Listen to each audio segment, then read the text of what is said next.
Anantapuram rural మండల పరిధిలోకి వచ్చే ఈ పాపంపేట గ్రామం ఏదైతే ఉందో ఈ రోజు పెద్ద ఎత్తున ఇక్కడ ఆందోళనలు వ్యక్తమవుతున్నాయి. ప్రధానంగా పాపంపేట ప్రాంతంలో నివాసం ఉంటున్నటువంటి ప్రజలు, అదే విధంగానే ఇక్కడ భూములు కలిగి ఉన్నటువంటి ప్రజలు ఆందోళనకు గురవుతున్నారు. పెద్ద ఎత్తున ఈ ప్రాంత నివాస ప్రాంతంలో అదే విధంగానే స్థలాలను ఇక్కడ ఆక్రమించుకునేందుకు పెద్ద ఎత్తున కొంతమంది పన్నాగం పన్నారు. ఇప్పటికే కోర్టును కూడా ఆశ్రయించి ఈ స్థలాలను కాజేసేందుకు ప్రయత్నం చేస్తున్నారు అనేటువంటి విధంగా ఇక్కడ ఆందోళన వ్యక్తం అవుతున్నాయి. మరి ఈ ఆందోళన కారణాలు ఏంటి అనేటువంటిది తెలుసుకునేందుకు స్థానిక ప్రజలతో కూడా మాట్లాడేటువంటి ప్రయత్నం చేస్తాం. ఈ పాపంపేట వివాదాస్పద భూములకు అదేవిధంగానే ప్రజల ఆందోళనకు సంబంధించి ఇట్స్ యూటీవీ అనంతపురం జిల్లా కేంద్రంలోని పాపంపేట నుంచి ఇస్తున్నటువంటి గ్రౌండ్ రిపోర్ట్ చూస్తున్నాము. ఈ ప్రాంతానికి సంబంధించి వివాదం కొనసాగుతుంది. ఇప్పటికే దశాబ్దాలుగా ఈ ప్రాంతాల్లో నివాసాలు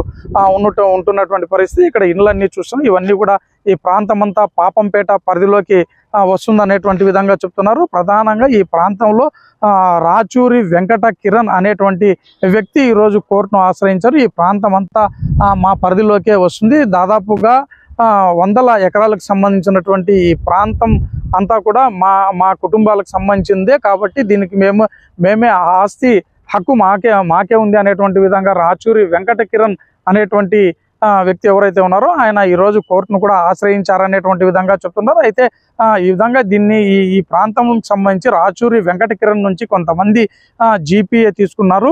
ప్రధానంగా శ్రీరాములు, అదేవిధంగానే మరికొంతమంది వ్యక్తులు వెంకట చౌదరి, అదేవిధంగానే మరికొంతమంది సుభాష్ రెడ్డి అనేటువంటి వ్యక్తులు ఈ రాచూరి వెంకట కిరణ్ నుంచి కూడా జీపీఏ తీసుకున్నారు. జీపీఏ తీసుకొని వందల వేల కోట్లకు సంబంధించి ఈ భూములకు సంబంధించి దీన్ని ఆక్రమించుకొని ఈ విలువ చేసేటువంటి ఈ ప్రాంతాన్ని మొత్తం తమ కబంధ హస్తాల్లోకి తీసుకునేటువంటి విధంగా ఇప్పటికే పన్నాగం పొందారు. దీన్ని వేల కోట్ల రూపాయల ఈ ప్రాంతాన్ని అన్నింటినీ కూడా ఆక్రమించేటువంటి విధంగా వాళ్ళు ప్రయత్నాలు చేస్తున్నారు అనేటువంటి విధంగా ఆందోళన వ్యక్తం చేస్తున్నారు. ఈ ప్రాంతాలకు సంబంధించినటువంటి ప్రజలు ఇప్పటికే వాళ్ళు ఉద్యమం బాట పట్టారు. దశాబ్దాలుగా దాదాపుగా 50 సంవత్సరాలకు పైగా ఈ ప్రాంతాల్లో నివాసం ఉంటున్నాము. అదేవిధంగానే ఇల్లు కట్టుకున్నాము, కొంతమంది స్థలాలు కూడా కొనుగోలు చేసుకొని పెట్టుకున్నాము. కాబట్టి ఈరోజు ఉన్న ఫలంగా రాచూరి వెంకట వ్యక్తి కొంతమంది వ్యక్తులను పంపించి ఈ ప్రాంతాల్లో బోర్డులు నాటించారు.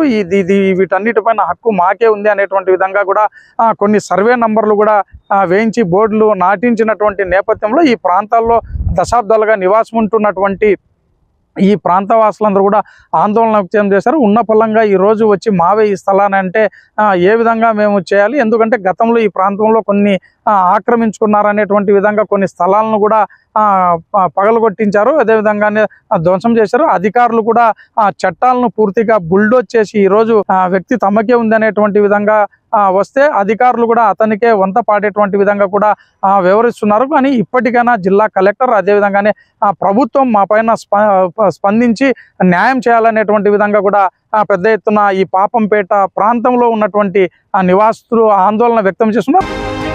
చెప్పండి, ఏంది ఈరోజు మీ యొక్క ఆందోళన, ఏంటి పరిస్థితి, ఎందుకు ఇంతగా భయపడుతున్నారు? ఇప్పటి వరకు అయితే ప్రభుత్వం కానీ కలెక్టర్ గారు కానీ ఎవరు కూడా వాళ్ళ నుండి సరైన హామీ లేదు. కలెక్టర్ గారిని కలిస్తే మీరు కోర్టుకు పోండి, కోర్టులో చూసుకోండి అని అంటాడు. ఇవి నెల్లూరు సెటిల్మెంట్ పట్టా కింద 86 నుండి కూడా రైతువారి పట్టాలు ఇచ్చినారు. 1960 నుండి 70 నుండి కూడా రైతువారి పట్టాలు జారీ చేసినారు. అవి కలెక్టర్ ఆఫీస్ నుండి కూడా వస్తాయి కదా. మరి కలెక్టర్ గారు మీరు కోర్టుకు పోండి అని సలహాలు ఇస్తున్నారు. మరి దీంట్లో కలెక్టర్ గారి పాత్ర ఎంతవరకు ఉందో కూడా మాకు డౌట్లు వస్తున్నాయి. ఆయన డిస్ట్రిక్ట్ సర్వేయర్ గారికి మేము కలిసి అర్జీ ఇచ్చిన రోజు అక్కడ ఆయన రిఫర్ చేసినారు. ఈరోజు పొద్దున మేము ఆర్ఎంపీ గెస్ట్ హౌస్లో కలిస్తే నాకు ఇంకా ఇంతవరకు ఎటువంటిది సమాచారం లేదు, నేను మధ్యాహ్నం కల్లా చెప్తానని అంటున్నారు. మరి ఆయన వారం రోజుల నుండి ఇవ్వండి, ఈరోజు మధ్యాహ్నం వరకు ఏ విధంగా ఇస్తాడనేది కూడా మాకు అర్థం కాలే. మరి ఇది కోర్టులో వాళ్ళకి ఎంఆర్ఓను అంటే కోర్టుకు ఎవరు వెళ్ళారు, జీపీఏ చేసుకున్నారు, భూ ఆక్రమణకు పాల్పడుతున్నారు అని అంటున్నారు. అసలు ఎవరు జీపీఏ ఎవరు చేసుకున్నారు, ఎవరు ఇచ్చారు జీపీఏ? జీపీ వచ్చేసి రాచూరి వెంకట కిరణ్ శ్రీరాములకి, గంగంపల్లి వెంకట చౌదరి, సుభాష్ రెడ్డికి జీపీఏ 20 ఎకరాలు ఇచ్చినారు. 296 ఎకరాలు కూడా మాకే వస్తుంది, దాన్ని మాకి రెవెన్యూ ద్వారా మాకు సర్వే చేసి మాకు హ్యాండ్ ఓవర్ చేయండి అని చెప్పేసి అని కోర్టుకి రాచూరి వెంకటకిరణ్ గారు పోయినారు. 176 ఎకరాలకి ఇప్పుడు పొజిషన్ సర్టిఫికేట్లు ఇచ్చినారు. విఆర్ఓ సర్వేరు పొజిషన్ సర్టిఫికేట్లు వాళ్ళు ఇచ్చినారు. వాళ్ళకి ఏ అర్హత ఉంది, ఆ అర్హత లేదు అని చెప్పేసి అని అంటున్నారు కదా, మరి వాళ్ళ మీద ఎటువంటి చర్యలు తీసుకున్నారు? పాపంపేటలో ఈ భూములు మావి అని వచ్చినటువంటి వ్యక్తి ఎవరు? ఇప్పటికే జీపీఏ జరిగింది, పొజిషన్ సర్టిఫికేట్ కూడా తీసుకున్నారు అని అంటున్నారు. వాళ్ళు ఎవరు అసలు? జీపీ హోల్డరు శ్రీరాములు, మన వెంకట చౌదరి అనే వ్యక్తి ఈ రాచూరు వెంకట కిరణ్ అనే వాళ్ళ నుంచి జీపీ చేసుకున్నారు. అసలు రాచూరి వెంకట కిరణ్ అనే వాళ్ళకి భూమి ఎట్లొస్తుంది? మన 1948 ఇనామ్ యాక్ట్ కింద మొత్తం ఓనర్షిప్ ఉన్న డాక్యుమెంట్లన్నీ రద్దు చేసి ఎవరైతే అనుభవంలో ఉన్నారో, ఎవరికైతే డాక్యుమెంట్ ఉన్నాయో వాళ్ళందరికీ కూడా కలెక్టర్ వారు అప్పుడు ఇది పెట్టేసి జీవోలు ఇచ్చి గెజిట్లు ఇచ్చి ఎవరెవరు అనుభవంలో ఉన్న వాళ్ళందరికీ సర్వే నంబర్గా కేటాయించి ఆ సర్వే నంబర్కి ఎవరికి హక్కు కల్పించారు నెల్లూరు సెటిల్మెంట్ ద్వారా.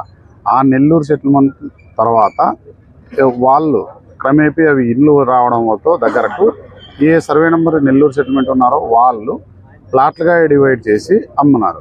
ఆ ప్లాట్లుగా డివైడ్ చేసిన దానిలో ఇల్లు కట్టుకున్నారు, లోన్లు తీసుకున్నారు. ఎస్బీఐ బ్యాంక్ అయితే మొత్తం బ్యాంకులు అన్నీ లోన్లు ఇచ్చారు. ఆ లోన్ కూడా ఏ బేస్ పైన ఇచ్చారు? నెల్లూరు సెటిల్మెంట్ మీకుందా అనే బేసే కానీ ఏ బ్యాంకు కూడా మీకు పాత డాక్యుమెంట్లు ఏమైనా ఉన్నాయా అని అడిగే క్వశ్చన్లో ఎవరు కూడా చేయలేదు. అంటే గతంలో జరిగినటువంటి కొన్ని సంఘటనలను బట్టి మీరు ఇంత ఆందోళనకు గురవుతున్నారు, లేకపోతే ఏంటి? ఎందుకంటే దాదాపుగా ఇటీవలే పాపంపేటలో కొన్ని ఇళ్లను పడగొట్టినటువంటి పరిస్థితి. గతంలో కూడా ఇదే విధంగా కొంతమంది స్టేట్మెంట్లు ఇచ్చారు, మీ ఇల్లు ఎవరు ఏం చేయరని. కానీ వచ్చి అన్యాయంగా 14 ఇండ్లు నేలమట్టం చేసినారు. మరి మేము రాజకీయాల గురించి వేరే వాళ్ళు పోయేసి దానికి స్టే కూడా తెచ్చి ఏ ఉన్న పొజిషన్లో అట్లే ఉండాలని స్టే కూడా తెచ్చారు. అది ఏమని ఇక్కడ జరుగుతుందేమో అని ఒక పెద్ద ఆందోళనలో పాపంపేట ప్రజలంతా ఉన్నారు. హైకోర్టులో రిట్ పిటిషన్ వేసినాడు.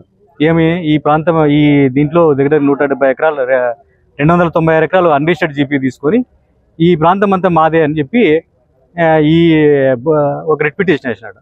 ఆ రిట్ పిటిషన్లో ఏమైనా డైరెక్షన్ ఏమని హైకోర్టును అడుగుతున్నాడంటే, ఒక స్థానికంగా ఉన్న విఆర్ఓను సబ్ రిజిస్టర్ వీళ్ళిద్దరూ కూడా వీళ్ళకి పొజిషన్ సర్టిఫికేట్లు ఇచ్చినారు. అంటే ఈ గ్రామంలో ఉండే ఇండ్లు ఇప్పటికే ఇళ్ల స్థలాలుగా ఉన్న ప్రాంతాన్ని అంతా కూడా ఒక ఖాళీ స్థలం, ఒక వేకెంట్ ల్యాండ్గా చూపించి దాదాపు 42 సర్వే నంబర్లు, దాదాపు 296 ఎకరాలు ఇదంతా మాదే అని చెప్పి హైకోర్టు రిట్ పిటిషన్ వేసి హైకోర్టు దీనికి 1B అడంగా ఎక్కించడం డైరెక్షన్ కోసము గౌరవ హైకోర్టుకి వీళ్ళు సంప్రదించారు.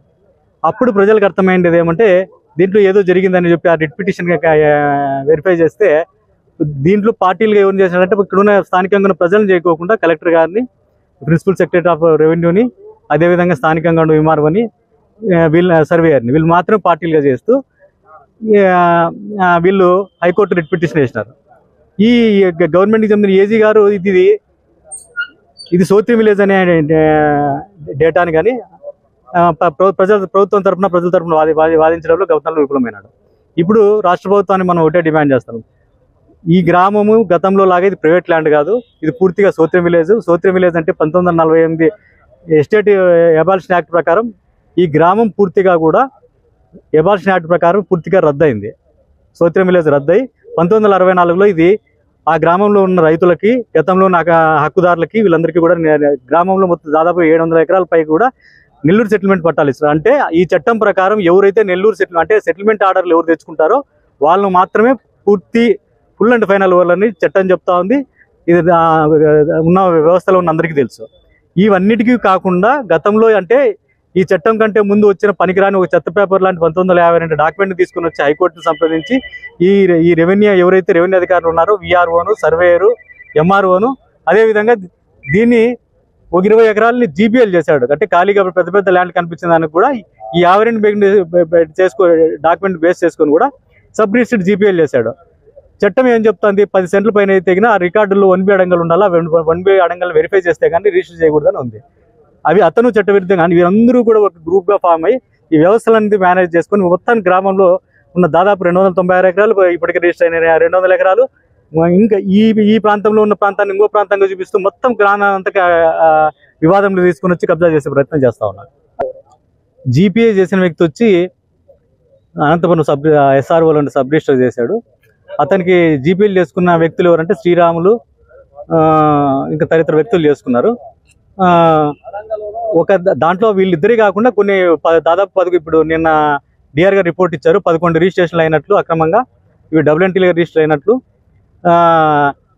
ఎవరికైతే ఈ రిజిస్టర్ జీపీఎల్ చేసుకున్న వ్యక్తులు కూడా సెటిల్మెంట్ ఆర్డర్ లేనట్లు నిన్న డిఆర్ గారు లేటుగా మా వైపు నుంచి తప్పిదం జరిగిందని రిపోర్ట్ ఇచ్చినారు. అదేవిధంగా మీ ఎంఆర్ వారు కూడా చెప్తా ఉన్నారు, ఇది నెల్లూరు సెటిల్మెంట్ పట్టాలు వచ్చిన వాళ్ళ ఓనర్లు ఈ 1952లో వచ్చిన డాక్యుమెంట్ చెల్లదని చెప్తూనే, కానీ చట్టపరంగా మాత్రం చర్యలు తీసుకోకుండా రిట్ పిటిషన్కి ప్రత్యక్షంగా సపోర్ట్ చేస్తా ఉన్నారు. అంటే ఈ 296 ఎకరాల జీపీఏను విలేజ్లు ఇద్దరు కాదు, దగ్గర 11 డాక్యుమెంట్ల ద్వారా 10-11 మంది వేరువేరుగా ఒక్కో డాక్యుమెంట్ ఒకరు ఉన్నారు. అదే ఏచూరు వెంకట కిరణ్ అనే వ్యక్తి.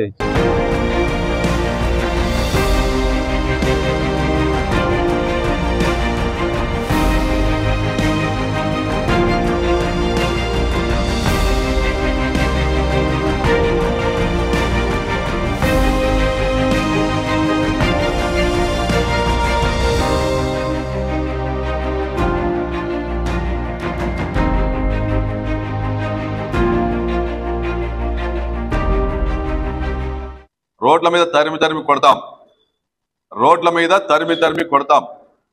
నా కొడుకు పాపంపేటలో ₹1 వసూలు చేయనియం, ఎవరిని కూడా ఒక పిల్ల ఎవరిని కింద పడనీయం. మీరు రాచూరు వంశస్థులు కావచ్చు, గొల్లపల్లి వంశస్థులు కావచ్చు, మీరు కోర్టుకి ఏ ఒక్కరు ఫేక్ డాక్యుమెంట్లు సబ్మిట్ చేసినా ఈ ప్రాంతంలో ఉన్న ఇళ్లను వ్యవసాయ భూములుగా చిత్రీకరిస్తూ దొంగ పొజిషన్ సర్టిఫికెట్లతో మీరు కోర్టులకు వెళ్ళినా, మీరు ఏ అధికారులు లోపరుచుకొని మీరు ఈ ప్రాంతంలో కోర్టులు వసూలు చేద్దాం అనేటువంటి ఆలోచనతో మీరు ముందుకు వచ్చిన తస్మాత్ జాగ్రత్త. ఇక ఇక్కడ పరిటాలను నమ్మే పరిస్థితి లేదు. వాళ్ళ అండదండలతో ఈ ప్రాంతంలో దుర్మార్గంగా 100 కోట్లు వసూలు చేయాలని కలలు కంటున్నటువంటి ఈ సుభాష్ రెడ్డికి ఓపెన్ వార్నింగ్, ఆ శ్రీరాములకు ఓపెన్ వార్నింగ్, ఆ వెంకట చౌదరికి ఓపెన్ వార్నింగ్. నెత్తిన రూపాయి పెడితే పావులకు పొన్నా కొడుకులు మీరంతా 1000 కోట్ల ఆస్తుల కోసం వస్తారా? జనం ఏమైనా తికనా కొడుకులు అనుకుంటున్నారా?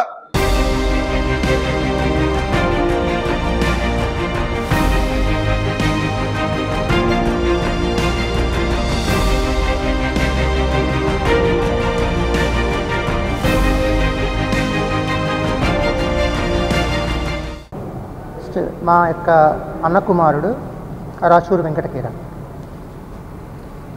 ఈ పాపంపేట భూముల వ్యవహారానికి సంబంధించినటువంటి విషయం మీద ఒక క్లారిటీ అనేది ఇచ్చే విషయంలో ఈ సమావేశము ఏర్పాటు చేశామండి. ముఖ్యంగా చెప్పేది ఏంటంటే, యాజ్ పర్ ద లా మేము ఫర్దర్ మాకు న్యాయం జరిగేలాగా మేము ప్రొసీడ్ అవుతాము. సెకండ్ థింగ్ వచ్చేసి, వెరీ ఇంపార్టెంట్ థింగ్, అక్కడ ఉండేటువంటి ప్రజలను, పర్టికులర్గా ఇల్లు కట్టుకున్నటువంటి వాళ్ళను, తర్వాత ఆర్గనైజేషన్స్ మెయింటైన్ చేసేటువంటి వాళ్ళను ఎటువంటి ఇబ్బందులకు కూడా గురి చేయము తప్పకుండా. ఈ సభాముఖంగా మీకు ఏంటంటే ఒక ప్రమాణం చేస్తున్నాము. మేము దేనికోసం పోరాడుతున్నామంటే, రైట్స్ ఇక్కడ లీగల్గా మళ్ళీ ఖాళీ స్థలాలు, మా పేరు మీద రిజిస్టర్ అయినటువంటి ఖాళీ స్థలాల కోసమే మా యొక్క పోరాటం. అండ్ దెన్ తర్వాత వచ్చేసి మేము ఇప్పటి నుంచి కాదండి, 2003 నుంచి మా ఈ ప్రయత్నాలను మొదలుపెట్టాము. అలాగే ఉద్యోగరీత్యా మేము ఒక్కొక్కళ్ళు ఒక్కొక్క చోటు ఉంటాము. నాకు ఇంకా బ్రదర్స్ ఉన్నారు, తర్వాత మా అన్న కొడుకు. ఇప్పుడు మేము ఈ బాధ్యతను మేము అప్పచెప్పాము. ఓకే, శ్రీరాములు గారికి, తర్వాత సుభాష్ రెడ్డి గారికి అప్పచెప్పాము. ఎందువల్లంటే ప్రతిసారి మేము రాలేము, మా యొక్క పనుల రీత్యా, ఉద్యోగాల రీత్యా ఉద్యోగం చేస్తూ బతుకునేటువంటి వాళ్ళమే మేము కూడా. ఒక రకంగా చెప్పాలి అంటే ఏమంటే ఈ ముందు కూడాను మా ఉద్దేశం ఏంటంటే ఆ భూముల మీద మళ్ళా రిజిస్ట్రేషన్స్ చాలా జరిగాయి. ఇది వెలుగులోకి రావడం వల్ల ప్రజలలో కూడా కొద్దిగా అవేర్నెస్ వస్తుంది కొంచెము అన్నది మా ఉద్దేశము. అండ్ ఇంకొక ముఖ్యమైన విషయం ఏమంటే భయభ్రాంతులకు గురి చేసేటువంటి ఉద్దేశము, ఒకళ్ళని భయపడించాల్సినటువంటి ఉద్దేశము, అటువంటి ఇంటెన్షన్ మాకు లేదండి. అసలు మా హక్కుల కోసము చట్టపరంగా, చట్ట ప్రకారంగా యాజ్ పర్ లా కోర్టు చెప్పినట్టు కోర్టు ద్వారా నడుచుకుంటాం. ఓకే, ఈ విషయాన్ని మేము సభాముఖంగా తెలియజేస్తున్నాం. ఈ భూములు వాస్తవంగా మాకైతే ఇంత ఉండొచ్చు అని చెప్పి అనుకున్నాం. ఇట్స్ సింపుల్ మ్యాథమెటిక్స్ అండి. మీ దగ్గర 10 రూపాయలు ఉంది, మీరు ఒకరికి 5 రూపాయలు ఇచ్చారు, ఇంకొకరికి 1 రూపాయి ఇచ్చారు. మీ దగ్గర ఎంత ఉంటుందండి? 4 రూపాయలు ఉంటుంది. అది ఎవరిదండి? అది మీదే కదండి. అదే కాన్సెప్ట్తో మేము కూడా వచ్చామండి. ఎక్కడైతే మేము అమ్మనిది, మేమైతే అమ్మలేదండి. అది రికార్డ్ ప్రకారం మీరు ఈసీ కూడా చూసుకోవచ్చండి. అది మా నాన్నగారు కానీ వెంకటరామ శాస్త్రి కానీ ఎవ్వరు అమ్మలేదండి. ట్రాన్సాక్షన్స్ అయితే జరగలేదు. తర్వాత if you want you can get into the EC and you can see all the details. Okay, so తర్వాత ఏమవుతుందంటే దాన్ని బేస్ చేసుకొని మేము వచ్చామండి ఇక్కడికి. సో మేము ప్రతి ఒక్కసారి మేము ఇక్కడికి రాలేమండి, ఎందుకంటే అది ఖర్చుతో కూడిన వ్యవహారము, ప్లస్ మాకు కూడా ఆఫీస్ పనులు ఉంటాయి. మేము దాన్ని వదులుకొని రావడం అంటే మీకు తెలుసు కదండి, మీరు పనిచేస్తున్నారు, మీకు అందరికీ తెలుసు ఈ ఇబ్బందులు. ఎటువంటి ఒక చోటికి వెళ్ళి రావాలంటే ఎంత ఖర్చు అవుతుంది, ఎంత శ్రమ అవుతుంది, మీకు అంతా తెలిసిన విషయం. అది నేను కొత్తగా చెప్పేది ఏం లేదు అక్కడ. సో దానికోసం ఏం చేశామంటే మాకు తెలిసిన వాళ్ళు వీళ్ళు, so they are our well wishers అనమాట. సో దానికోసం ఏమని చెప్పామంటే వీళ్ళని అప్రోచ్ అయ్యి మేము, సో వీళ్ళు అడిగామన్నమాట, ఏమన్నా can you do something for us, మీరు నాకేమైనా సాయం చేయగలరా అని చెప్పి. వాళ్ళు కూడా రికార్డ్స్ చూస్తామన్నారు. అప్పుడు 1970 ఫీట్ డాక్యుమెంట్ కదా, అది వర్కౌట్ కాదు అది అని చెప్పి చెప్పేశారు వీళ్ళు ఫస్ట్లో. కానీ తర్వాత ఏం చేస్తుంటే కార్యక్రమంలో మేము కూడా అడగడం జరిగింది, multiple times we requested them. So అప్పుడు ఏం చేశారంటే వీళ్ళు ఓకే చూస్తాము, ఎందుకంటే వీళ్ళు ఇంత కాన్ఫిడెంట్గా చెప్తున్నారు, so let's give a try అని చెప్పి వాళ్ళు కూడా మరి వాళ్ళ మనసులో ఏమనిపించిందో ఏమో అది వారే చెప్తాను మీకు. సో దానికోసం అని చెప్పి వాళ్ళు చూస్తాం మేము అని చెప్పి చెప్పారండి. సో చూస్తామనేటప్పటికి మాకు కొంచెం అనిపించింది. సో ఇది మా ఉద్దేశమే కాదండి, ఇప్పుడు కొన్న వాళ్ళు కూడా ఫ్రాడ్ చేసి అయ్యుండొచ్చు. సో అది కూడా వాళ్ళకు కూడా అవేర్నెస్ అండి. ఇంకా ఫర్దర్గా ఏదైతే ట్రాన్సాక్షన్స్ జరుగుతాయో they also should be aware, వాళ్ళు కూడా అవేర్నెస్ ఉండాలి అక్కడ. సో దానికోసం అని చెప్పేసి ఫర్దర్ ట్రాన్సాక్షన్స్లో కూడా ట్రాన్స్పరెన్సీ అనేది ఉండాలి అన్న ఉద్దేశం సార్. అంతే, అది అసలు ఆ క్వశ్చనే రాదండి. ఇప్పుడు మేము ఉన్నామండి, మేము ఇల్లు కట్టుకున్నాం, మేము ఇల్లు కొన్నాం, ఎవరైనా వచ్చి మాకు చేస్తే అది పద్ధతి కాదండి. అది మేము లీగల్గా ప్రొసీడ్ అవుతాం. అది వీళ్ళకి ఇచ్చామండి, మేము ప్రతి ఒక్కదానికి మేము రాలేము కదా. దానికోసం గతంలో చూసారండి, గతంలో చేశారండి, గతంలో కూడా చేశారు, కానీ అదంతా ఇది కాలేదండి, ఫ్రూట్ఫుల్ కాలేదు సార్. ఎందుకు అంటే ఇంకా థ్రెట్ ఉందంటే పెద్దవాళ్ళు అందరూ, ఇప్పుడు మా అన్నయ్యకు 75 ఏళ్ళు పైన ఉంటాయి. థ్రెట్ వల్ల జీపీఏ హోల్డర్స్, జీపీఏ వీళ్ళు శ్రీరాములు గారికి, సుభాష్ రెడ్డి గారికి చేశామండి. 20 ఎకరాలు, దాదాపు 20 ఎకరాలు చేసి ఇచ్చామండి రిజిస్టర్డ్ జీపీఏ. సర్వే చేసి ఫలానా భూములు ఉన్నాయని చెప్పినారు. దాంట్లోనే 20 ఎకరాలు ఖాళీ స్థలాలు ఉన్నాయి. దానికి మాత్రమే వాళ్ళు రిజిస్టర్డ్ జీపీఏ చేసి ఇచ్చారు తప్ప భూమినంతా జీపీఏ చేయలేదు, 200 చిల్లర జీపీఏ చేయలేదు. మేము పత్రికాముఖంగా మీకు తెలియజేయడం అంటే రాజకీయ నాయకులు దీంట్లో ఎంటర్ అయినారు. అధికార ప్రతిపక్ష పార్టీలకు సంబంధమే లేదు, అధికార పార్టీ కానీ ఎవరు కానీ లేదు. మేమే వాళ్ళకి ఏదన్నా సంక్రమిస్తుందని చెప్పి లీగల్గానే ప్రొసీడ్ అవుతున్నాము. ఇప్పుడు కానీ వాళ్ళు చెప్పినారు మేము ఆ ఇండ్ల జోలికి రాము. ఏం చెప్పేదేమంటే కొన్ని ఏండ్ల పాటు కొన్ని లక్షల రూపాయలు వెచ్చించి కూడబెట్టుకున్న జుమ్ముని ఇల్లు కట్టుకుంటే ఈరోజు పడిగొడతారేమో అనే భయాందోళనకు గురవుతున్నారు. ఎట్టి పరిస్థితుల్లో అలాంటి పని జరగదని చెప్పి వాళ్ళు ఓనర్లుగా చెప్తున్నారు. మేము కానీ చెప్పేదేమంటే భవిష్యత్తులో ఏదన్నా కోర్టు ద్వారా లీగల్గా, చట్టంగా, న్యాయంగా ఏదన్నా ఉందని తేలితేనే ఆ పాపంపేట భూమిలో ఆక్రమించిన భూములనే, ఖాళీ భూములనే, ఎలాంటి పరిస్థితుల్లో రిజిస్టర్ భూములు కానీ, ఇండ్లు కట్టుకున్న భూములు కానీ దానిలో జోలి పోకుండా ఖాళీ భూములు, ఆక్రమించుకున్న భూములు మాత్రము చట్ట పరిధిలో, చట్టం మాకి కోర్టు ద్వారా వస్తే మాత్రం మేము దాంట్లోకి వస్తామని చెప్తున్నాము.